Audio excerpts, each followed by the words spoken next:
ছিল তাই তো ওদাকে বললো জগৎকে ধরে ধরে নিয়ে আসতে।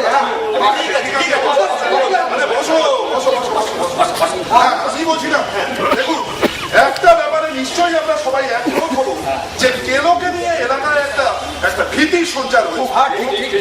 তাই আমাদের আশুবাবু সারাক্ষণ কেলোকে বেঁধে রাখে, মানে যেমন রেখেছে তাহলে কেমন হয়?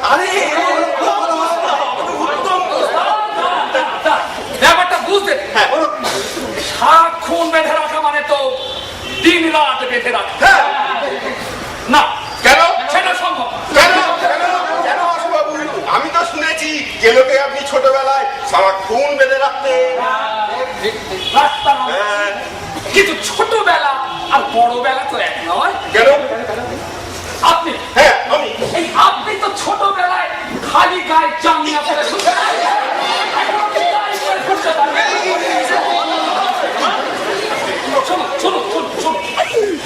ব্যাপারটা একটু বোঝার চেষ্টা। কেবলমাত্র পশু বলেই আমি ওকে বন্দি জীবন যাপনে বাধ্য করতে পারি না। তাছাড়া এই মধ্য বয়সে এসে যথেষ্ট হাঁটা চলা করাটাও জরুরি। আমার শরীরটা ভেঙে পড়তে পারে। পাল্টে ফেলেছে কেন এবারই ঢোকাটা খেয়েছে, মুখের স্বাদটাও বদলে ফেলেছে। তাই সরকারি রেশনের চালের ভাত ওর মুখে আর হচ্ছে না। আমার কিন্তু মাথা গরম হয়ে যাচ্ছে। কেলোর সমস্যা নিয়ে আমাদের কোনো মাথা ব্যথা নেই, কিন্তু কেলোকে নিয়ে কি কি সমস্যা সেইটা একটু আলোচনা করলে সুস্থ আলোচনা হবে কি করে নিরঙ্কুশ বাবু? একটু একটু ঠান্ডা মাথায় ভেবে দেখুন। এক্ষেত্রে কেলোর সহনশীলতা কিন্তু আমাদের বিশ্ববাবুর থেকে অনেক গুণ বেশি।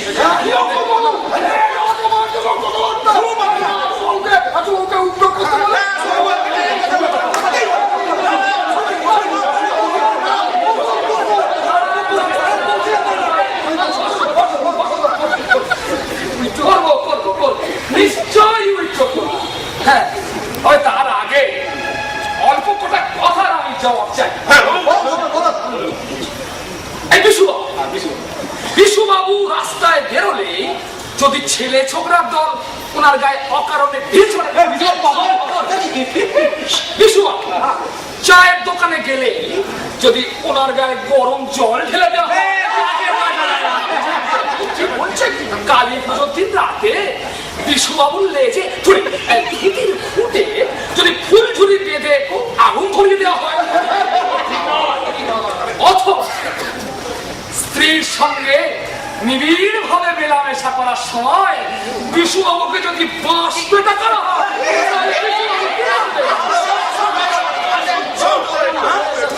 আমি এই স্বভাব